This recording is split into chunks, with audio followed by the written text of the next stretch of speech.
नमस्कार, आप सभी का स्वागत है और आप देख रहे हैं एएनबी न्यूज। मैं हूं आपके साथ सोनम गुरुंग। तो चलिए शुरुआत करते हैं आज के खास बुलेटिन की। उत्तराखंड के मुख्यमंत्री पुष्कर सिंह धामी ने हरिद्वार दौरे के दौरान आगामी चुनावी तैयारियों और संगठन की मजबूती पर बड़ा बयान दिया। मुख्यमंत्री ने कहा कि भारतीय जनता पार्टी का संगठन बेहद मजबूत है और बूथ स्तर से लेकर राष्ट्रीय स्तर तक पार्टी के कार्यक्रम निरंतर जारी रहते हैं। उन्होंने जोर देकर कहा कि प्रदेश सरकार और संगठन मिलकर केंद्र सरकार की जन कल्याणकारी योजनाओं को धरातल पर उतारने का काम कर रही है। वहीं धामी के मुताबिक प्रधानमंत्री मोदी के कुशल नेतृत्व में जनता का आशीर्वाद हर चुनाव में भाजपा के साथ है। उन्होंने विश्वास जताया कि सरकार की सेवा भावना और विकास कार्यों के दम पर पार्टी आने वाले समय भी जनता का भरोसा जीतने में कामयाब रहेगी।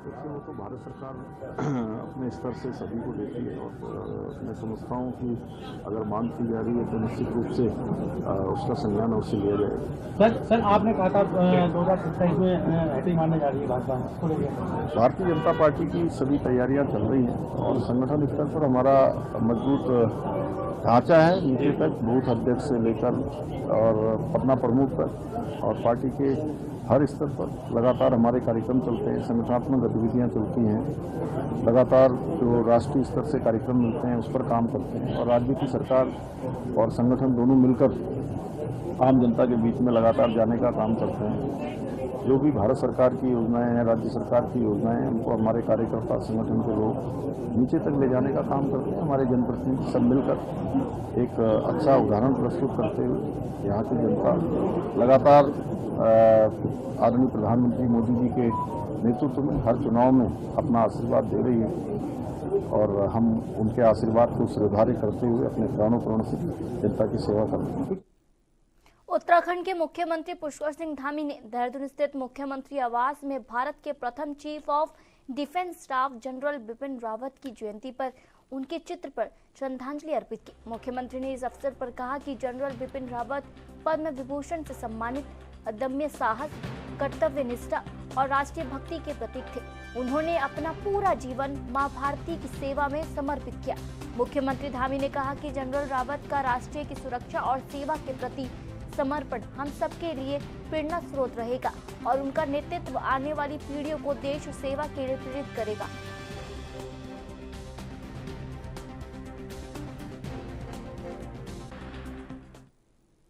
मुख्यमंत्री पुष्कर सिंह धामी आज हरिद्वार के महत्वपूर्ण दौरे पर है। आपको बता दें, सीएम पुष्कर सिंह धामी कुंभ मेले 2027 की तैयारियों का स्थलीय निरीक्षण करके और विकास कार्य की जमीनी हकीकत परखने डामकोची में मुख्यमंत्री प्रशासनिक अधिकारियों के साथ एक हाई लेवल बैठक करेंगे, जिसमें यातायात सुरक्षा और बुनियादी सुविधाओं की प्रगति की समीक्षा की जाएगी। वहीं सरकार का लक्ष्य आगामी कुंभ को लेकर भव्य और व्यवस्थित बनाना है। इस दौरे को लेकर प्रशासनिक महकमे में हलचल तेज है और कई विभागों के आला अधिकारी मौके पर मौजूद हैं।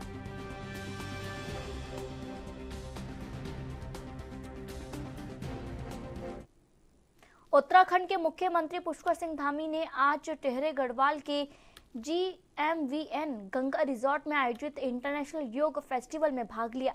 इस अवसर पर उनका पारंपरिक ढोल की थाप, भक्ति संगीत और गुलदस्ते के साथ गर्मजोशी के साथ स्वागत किया गया। वहीं धामी ने 16 मार्च से 22 मार्च तक चलने वाले इस योग फेस्टिवल का औपचारिक उद्घाटन दीप जलाकर किया है। फेस्टिवल के दौरान योग से जुड़े विभिन्न कार्यक्रमों और कार्यशालाओं का आयोजन किया जाएगा, जो देश विदेश के योगाचार्य और प्रतिभागियों को आकर्षित करेंगे।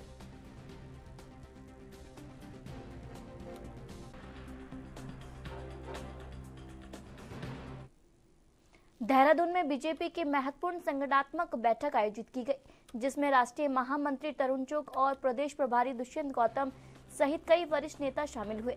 बैठक में कार्यकर्ताओं से चुनाव जीता के मूल मंत्र के साथ चुनावी तैयारियों में जुटने का आह्वान किया गया। वहीं दुष्यंत गौतम ने मुख्यमंत्री पुष्कर सिंह धामी को 4 साल पूरे करने पर बधाई दी और उनके कार्यकाल की सराहना की। मुख्यमंत्री धामी ने कहा कि जनता का भरोसा भाजपा की राष्ट्रवादी विचारधारा और डबल इंजन सरकार के विकास कार्यों पर है। प्रदेश अध्यक्ष महेंद्र भट्ट ने भाजपा के तीसरी बार सत्ता में आने का विश्वास जताया।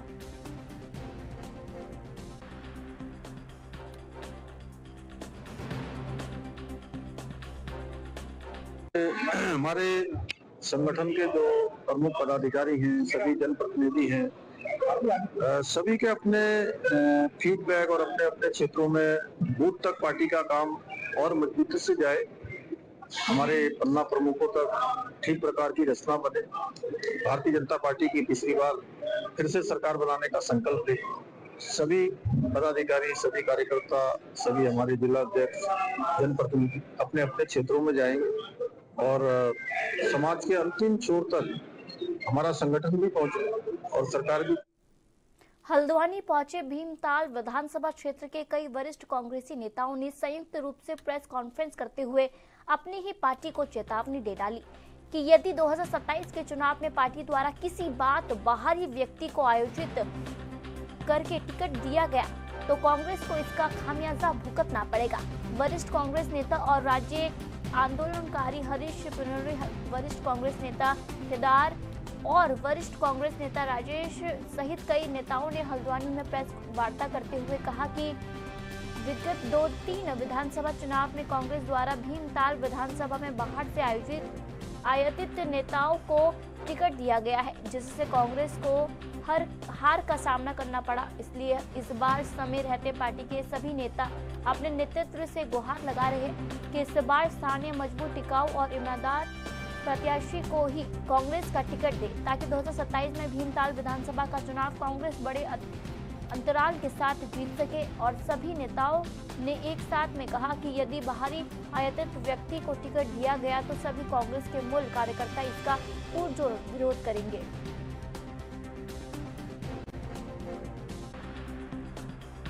पूरे उसमें इस टाइम कांग्रेस की बयार बह रही है। कांग्रेस 2027 के चुनाव के जीतने जा रही है, तो इसलिए तमाम ऐसे आपराधिक किस्म के लोग, मौकाप्रस्त लोग, भ्रष्टाचारी लोग, व्यभिचारी लोग कांग्रेस पार्टी के सत्ता का लाभ उठाने के लिए कांग्रेस पार्टी के दरवाजे खटखटा रहे हैं। तो वो हम कार्यकर्ता सचेत हैं। हम गलत आदमी को जब हम सत्ता के लिए नहीं जाने जाते हैं, हम संघर्ष के लिए जाने जाते हैं, हम आज़ादी के लिए जाने जाते हैं। तो हमारी चिंता ये है कि हमारी पार्टी में आके कल को विपक्ष को मौका ना मिले कि हमसे सवाल दागें। इस मांग को पार्टी फोरम में भी रखेंगे आप? नहीं, पार्टी फोरम में ऑलरेडी हम पहले रख चुके हैं।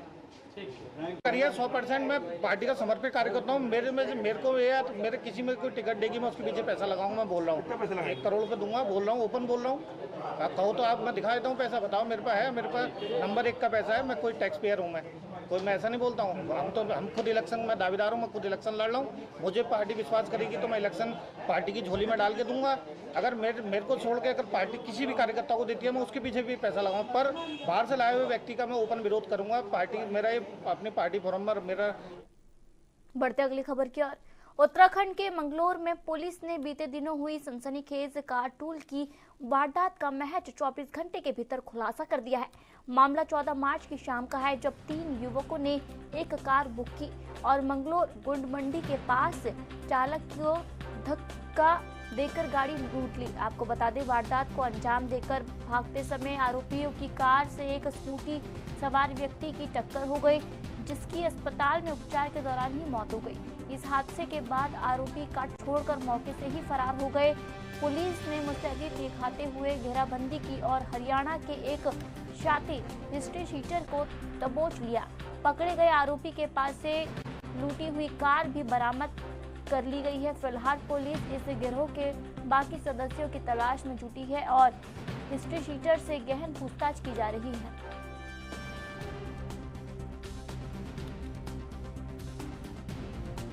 मंगलोर पुलिस का हाथ अहम कामयाबी लगी है। मंगलोर पुलिस ने हरियाणा के हिस्ट्री शीटर और कार लूट के मुख्य आरोपी को गिरफ्तार कर लिया है और लूटी हुई कार भी बरामद कर ली है। आपको बता दें कि बीते शनिवार को मंगलोर पुलिस को सूचना प्राप्त हुई कि 3 व्यक्तियों ने कार लूटकर फरार हो गए हैं। पुलिस ने मामले की गंभीरता को देखते हुए आरोपियों की तलाश कर दी। आरोपियों भागते समय एक स्कूटी सवार को भी टक्कर मार दी थी, जिससे कार का टायर फट गया था और आरोपी कार छोड़कर फरार हो गए थे। पुलिस ने कार को अपने में कब्जे में लेकर आरोपी की तलाश में जुड़ गई थी। घेराबंदी कर मुख्य आरोपी को पुलिस ने दबोच लिया है। पूछताछ में आरोपी ने बताया कि महंगे शौक और नशे के कारण वे अपराध की दुनिया में कदम रखा था और हरियाणा के मुरथल में लगभग आधा दर्जन के मामले उस पर दर्ज हैं। पुलिस ने आरोपी को गिरफ्तार कर लिया और आगे की कार्रवाई में जुड़ गई है। एनबी के लिए मंगलौर से अकील है। ऋषिकेश के एम्स पुलिस चौकी क्षेत्र के अंतर्गत आने वाले शिवाजी नगर में वाहन चोरी का एक मामला सामने आया है, जिससे स्थानीय निवासियों में सुरक्षा को लेकर चिंता बढ़ गई है। पीड़ित नरेंद्र सिंह नेगी ने पुलिस को दी तहरीर में बताया कि उन्होंने 14 मार्च की रात अपनी मैक्स बोलेरो गाड़ी मुख्य मार्ग पर खड़ी की थी, जो अगली सुबह वहां से गायब मिली। घटना की जानकारी मिलते ही पुलिस ने मामले की जांच शुरू कर दी। क्षेत्र में लगे सीसीटीवी कैमरों की फुटेज खंगाली गई, जिसमें चोरी की वारदात स्पष्ट रूप से कैद हुई है। पुलिस अधिकारियों का कहना है कि फुटेज के आधार पर चोरी की जांच की जा रही है और जल्द ही आरोपी को गिरफ्तार कर लिया जाएगा। वहीं स्थानीय लोगों ने बढ़ती चोरी को देखते हुए क्षेत्र में दहशत बढ़ाने की मांग की है।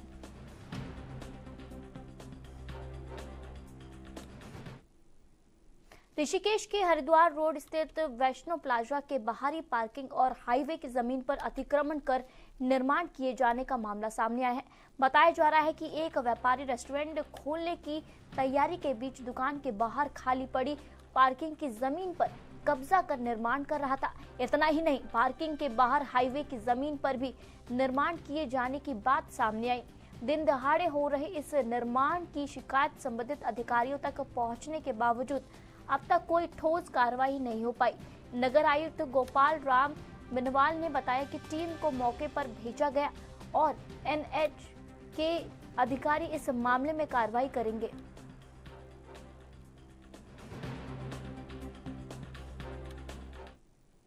पूर्व कैबिनेट मंत्री हरक सिंह रावत मसूरी पहुंचे, जहां उन्होंने सामाजिक, सांस्कृतिक और धार्मिक क्षेत्रों में सक्रिय महिलाओं को सम्मानित किया। इस अवसर पर उन्होंने कहा कि वे प्रदेश की कई विधानसभा सीटों पर सक्रिय है और जनता की समस्या को सुनने के लिए लगातार उनके बीच जा रहे। मसूरी से चुनाव लड़ने के सवाल पर उन्होंने स्पष्ट किया कि यदि पार्टी हाईकमान ने यहां से चुनाव लड़ने का निर्देश देता तो वहां उसका पालन करेंगे। साथ ही उन्होंने विश्वास जताया कि 2027 के विधानसभा चुनाव में प्रदेश की जनता बदलाव चाहती है और कांग्रेस पूर्ण बहुमत से सरकार बनाएगी।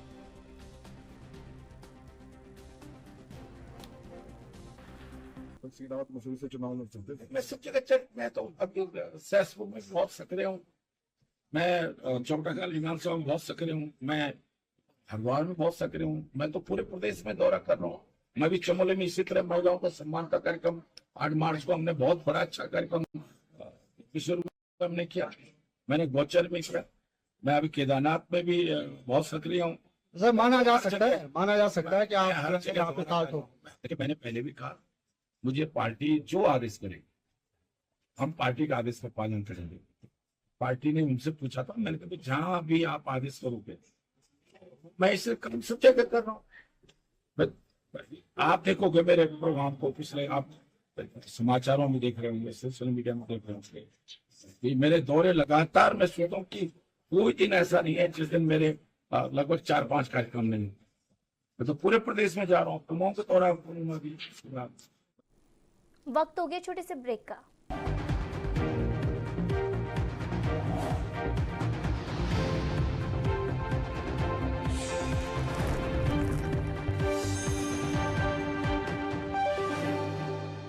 ब्रेक के बाद आप सभी का स्वागत है और आप देख रहे हैं ईएनबी न्यूज। बढ़ते अगली खबर की ओर। मसूरी के शहीद भगत सिंह चौक पर आज नारी शक्ति का सम्मान किया गया, जहां श्री राधा कृष्ण मंदिर सभाघर में गूंज संस्था द्वारा भव्य महिला सम्मान समारोह आयोजित हुआ। कार्यक्रम में मुख्य अतिथि पूर्व कैबिनेट मंत्री डॉक्टर हरक सिंह रावत ने 20 कीर्तन मंडलियों की महिलाओं को शॉल और पुष्प गुच्छ देकर सम्मानित किया। डॉक्टर रावत ने राज्य आंदोलन में महिलाओं के अभूतपूर्व योगदान की सराहना की। इस दौरान सांस्कृतिक प्रस्तुतियों ने समा बांध दिया और शहीद आंदोलनकारी हंसा धनाई के परिजनों को भी याद किया गया। संस्था की अध्यक्ष डॉक्टर सोनिया आनंद रावत ने महिलाओं की बढ़ती जागरूकता को समाज के लिए प्रेरणा बताया।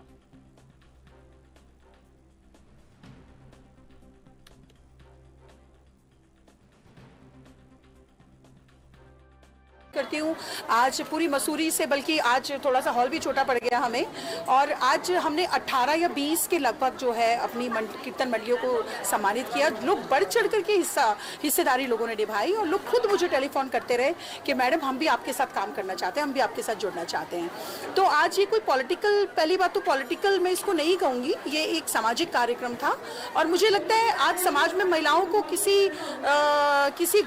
किसी महिला व्यक्ति की ज़रूरत है कि जो उनकी आवाज़ को उठा सके, जो बुलंद तरीके से उनकी बात को आगे रख सके। तो आज इस चीज़ की कमी है कहीं ना कहीं, और मेरी खुशकिस्मती है या मेरा सौभाग्य है कि लोग मुझे प्यार करते हैं, मोहब्बत करते हैं और स्नेह करते हैं। तो आज लोगों ने बढ़ चढ़ करके अपनी हिस्सेदारी निभाई। मैं बहुत बहुत धन्यवाद करती हूँ अपनी महिलाओं का, अपनी मातृशक्ति का, क्योंकि देखिए मैं खुद एक महिला हूँ और महिलाओं का संघर्ष बहुत बड़ा होता है।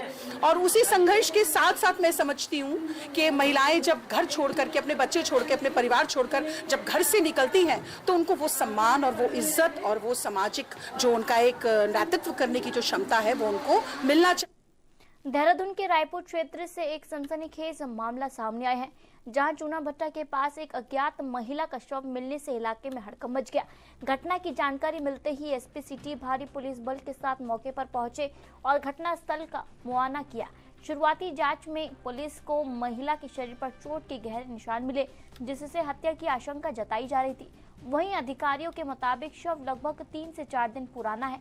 फिलहाल पुलिस मृतका की पहचान करने की कोशिश कर रही है और शव को पोस्टमार्टम के लिए भेज दिया गया है। मामले की तहकीकात की जा रही है। बढ़ते अगली खबर की ओर। उत्तराखंड विधानसभा के बजट सत्र के समापन के बाद हल्द्वानी विधायक सुमित के अपने आवास पहुंचने पर कांग्रेस कार्यकर्ताओं और स्थानीय जनता ने उनका भव्य स्वागत किया। सदन में हल्द्वानी और प्रदेश की जन समस्याओं को प्रमुखता से उठाने के लिए क्षेत्रवासियों ने उन्हें फूल मालाएं पहनाकर सम्मानित किया। विधायक सुमित ने इस दौरान जनता का आभार जताते हुए कहा कि सड़क, शिक्षा और स्वास्थ्य जैसे मूलभूत मुद्दों को सदन पटल पर रखना उनकी प्राथमिकता है। स्थानीय निवासी और महिला पदाधिकारियों ने भी विधायक के प्रयासों की सराहना करते हुए कहा कि वे भविष्य में भी इसी तरह मजबूती से जनता की आवाज बनते रहेंगे। इस मौके पर बड़ी संख्या में क्षेत्र के लोग मौजूद रहे। जनता का भी है, आशीर्वाद भी जनता का, और जितने यहाँ लोग हैं और ये जितने हल्द्वानी वासी हैं, हम सब एक परिवार है।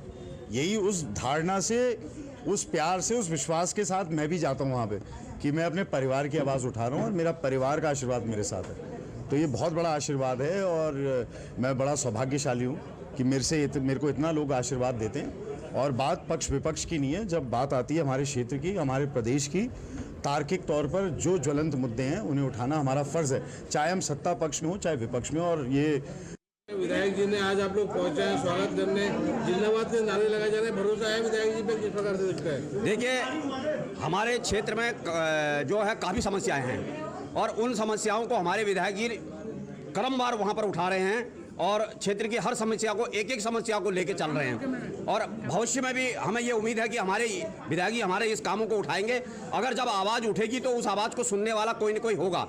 अभी नहर के किनारे में आप लोगों ने क्या कहेंगे विधानसभा में जिस प्रकार से उन्होंने मुद्दे उठाए हल्द्वानी को लेके, आप लोग प्रसन्न? हम तो यही कहेंगे, हमारे विधायक जी जो वहाँ पर बोल रहे थे, हमें इतनी ताकत लग रही थी, हम तो यही सोच रहे थे कि कहीं मैडम, बिल्कुल मैडम बोल रही है, और हम तो बिल्कुल अपने टीवी के आगे से ही खड़े हो जा रहे थे कि सुमित जिंदाबाद के नारे भी लगा दे रहे थे कि जो उन्होंने हर मुद्दे में।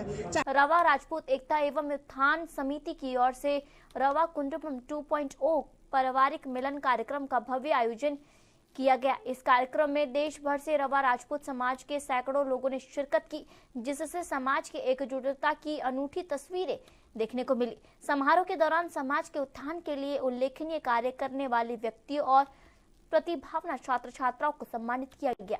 कार्यक्रम का मुख्य आकर्षण महिलाओं और बच्चों द्वारा दी गई शानदार सांस्कृतिक प्रस्तुतियां रही।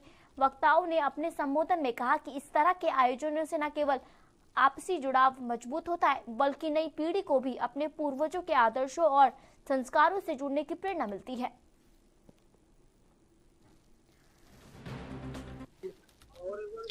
आज का कार्यक्रम रवा राजपूतों की एकता के लिए, रवा राजपूतों के गौरव को नई पीढ़ी के सामने प्रदर्शित करने के लिए, जिससे कि वो जुड़ें और जो रवा राजपूत की विशेषताएं हैं, जैसे रवा राजपूत कड़ी मेहनत करते हैं, रवा राजपूत लॉयल होते हैं, रवा राजपूत ईमानदार होते हैं और देश प्रेमी होते हैं। ये जो हमारी विशेषताएं हैं ये हमें महान बनाते हैं और इसी एकता को आगे बढ़ाने के लिए इस रवा कुटुंब 2.0 का आयोजन किया गया है।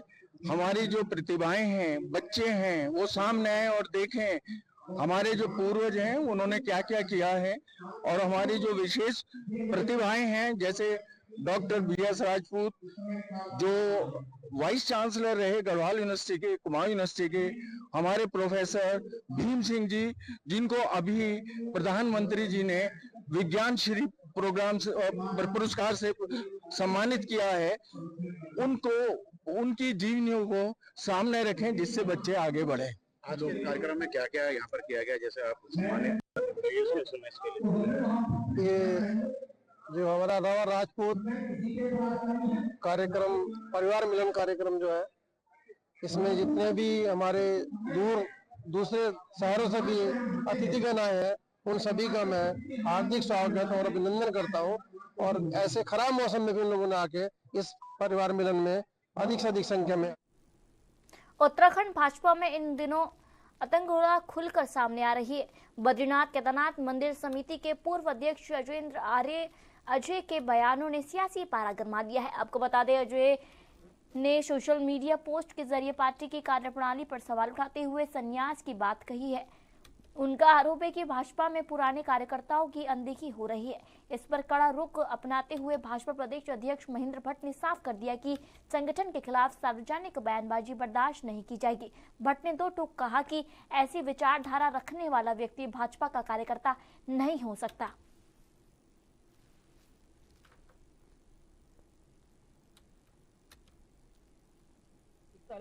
लेकिन सबको अनुशासन के दायरे में रहना चाहिए और मैं चाहूंगा कि अगर इस प्रकार की अनुशासनहीनता किसी के द्वारा भी होती है तो पार्टी कड़ी कार्रवाई करेगी। आपने संज्ञान लिया है सर उनकी इस पोस्ट का? मैं अभी देख रहा हूँ, पोस्ट को देख रहा हूँ, मैंने देखी नहीं अभी, मैं पोस्ट को देखूंगा क्योंकि मैं कल ही आया हूँ और इस प्रकार का पोस्ट अपने बारे में मैं दुखी हूँ, मैं परेशान हूँ, ऐसा कोई लिख रहा है तो वो उसका हम क्या समाधान अपना व्यक्तिगत मानता है, व्यक्ति का सोशल मीडिया किसी रूप में रखता है, लेकिन पार्टी के खिलाफ किसी प्रकार का कोई विचार आता है तो पार्टी उसको संज्ञान लेती है।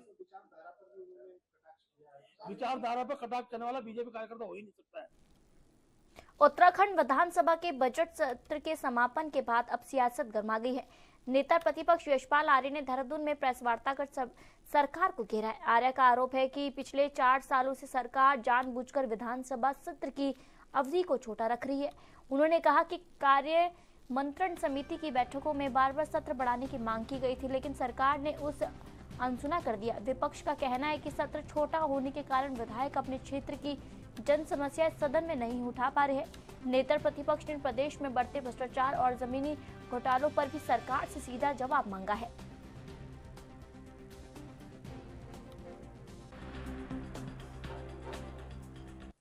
नौ 10 सत्र इन 4 सालों में और सत्र अवधि सीमित, 9 सत्र 32 दिन। और हमारी गुहार के लिए हमारे सभी कार्यमंत्रण समिति के सदस्य माननीय पीतर सिंह जी और मैं, हमने कार्यमंत्रण समिति की बैठकों में लगातार बल दिया कि सत्रावधि को बढ़ाना चाहिए, क्योंकि सत्र कम होगा तो प्रदेश के विभिन्न मुद्दे हैं जो सवाल हैं, सत्रावधि कम होने की वजह से सवाल अधूरे रह जाते हैं। और इस 10वें सत्र में भी प्रारंभ होने जा रहा था, हमने माननीय मुख्यमंत्री से निवेदन किया, अनुरोध किया और पत्र के माध्यम से भी कहा कि सत्रावधि कम से कम 21 दिन कर दीजिए और इसमें 3 सोमवार जो फिलहाल आज के बुलेटिन में इतना ही और आप देखते रहिए ENB न्यूज। नमस्कार।